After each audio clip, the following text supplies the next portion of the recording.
За бүгдээрэнд энэ сайхан өдрийн мэндийг хүргэе. Өглөө болгон бүгдээрээ хамтдаа эзний үгнээс хуваалцаж, ярьж, ярилцаж бас хамтдаа залбирж байгаа энэ сайхан цаг байна. Тэгээд өнөөдрийнхөө энэ сайхан өглөөний төлөө бүгдээрээ хамт залбирая. Халелуя. Хайртай бурхан минь таньдаа бид талархаж байна.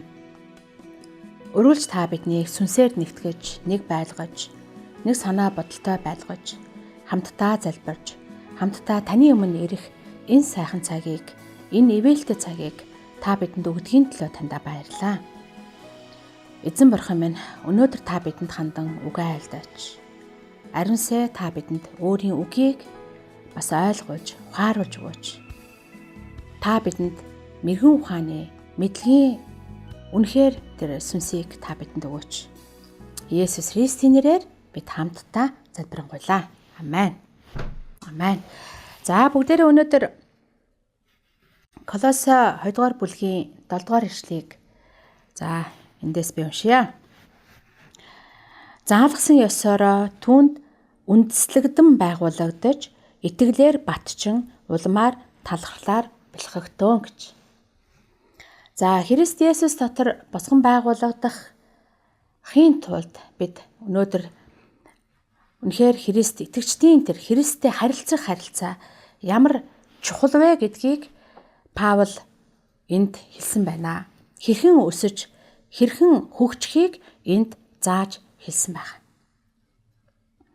Паул элч Колосе хот дахь итгэгч нарт хандан Христэд үндэслэгдэж, түүнд баригдаж, итгэлдээ бат зогсож, талархлаар бэлхийг энд уриалж хэлсэн байна. Түүнд үндэслэгдэн гэж энэ нь Христэд итгэгчид Христийг амьдралынхаа суурь болгох ёстой гэсэн үг. Миний амьдралын суурь Христ байх болтугай. Миний ажил бизнесийн суурь Христ байх болтугай.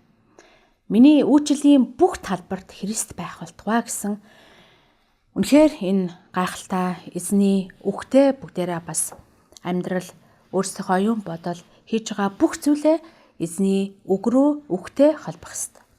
Христ бол бидний итгэл найдвар. Тэр хайрын үндэс. Бид түүнд үнслэгдэх үед бид бат бөх суурьтай болж амьдралын шуурганд тэсвэртэй болдог. Түүнд баригдаж гэж бид Христтэй харилцаагаа үргэлжлүүлэн хөгжүүлэх ёстой юм аа. Түүнтэй залбирлаар нэгдэж, Библийг уншиж, түүний үгийг хэрэгжүүлж харилцаагаа бид хөгжүүлэх учиртай. Бид түүнд баригдах үед гэж бид түүнтэй улам бүр төстэй болж, түүний хайр нэгүслийг илүү ихээр тусгаж хүлээж авдаг. Бид үгийг заалгадаг. Заалгасныхаа дагуу итгэлээр бат зогсох. Бид Библийн үнэнд бат зогсох учиртай. Тэр үнний дагуу үннийг мэдж амьдрах ёстой юм. Бид итгэлдээ бат зогсох үед бид хуурамч сургаал мөн буруу замуудаасаа хамгаалагддаг. Улмаар талархлаар бэлхэгтөөн гэжэлсэн. Христ итгэгчид Бурханд бүх зүйлийн төлөө талархах ёстой юм аа. Бурхан бидэнд хайртай учраас өөрийн хайртай хүүгээ бидэнд өгсөн шүү дээ. Бурханы энэ их ёроолыг бүгдээрээ үнэлж түүнд талархах үнэхээр ёстой юм аа. Та Бурханд талархаж байна уу? Бид талархлаар бэлхэх үед бид ямар их баяр баясгалан амар амгалангаар дүүрэн байдаг вүлээ. 1-р Тесалоник 5 дугаар бүлгийн 11-р ишлэлдэр тиймээс та нар үйлддэг шигэ нэг нэгнээ тайтгаруулж, нэг нэгнээ босгон байгуулагтоон гэж хэлсэн байна. Хүнд урмын үг ер нь маш их хэрэгтэй байдаг. Санаа тавихад хүн урам авдаг. За гэр бүлэнд дайжгүй юу? Үйлчлэн дайжгүй юу? Хүүхдүүдэнд дайжгүй юу? Сайн уу гэдэг инхээр хүн маш их урам авдаг. Хүнд хэцүү үед нь зоригжуулж урамшуулах гэдэг энэ ямар хэвэлийг бид авдаг билээ дээ. Тэм учраас бид Христийн бие болсон бид бие улам зоригжуулж, бие биеийнхээ нүглээ улааж, гимшиж, хамтдаа залбирч, хамтдаа бие барьж байгуулсан, босгосон, урамшуулсан тэр гайхалтай өдрүүд үнэхээр бидний өмнө байгасан. Тэм учраас бид бие урамшуулж, зоригжуулж, босгон байгуулах нь энэ Христийн дагалдагчийн үүрэг байдаг. Энэ үүргийг бүгдээрээ үргэлж биетэй санаа тавьж, бие урамшуулж, зоригжуулж үнэхээр урагшаа бид алхах хэрэгтэй.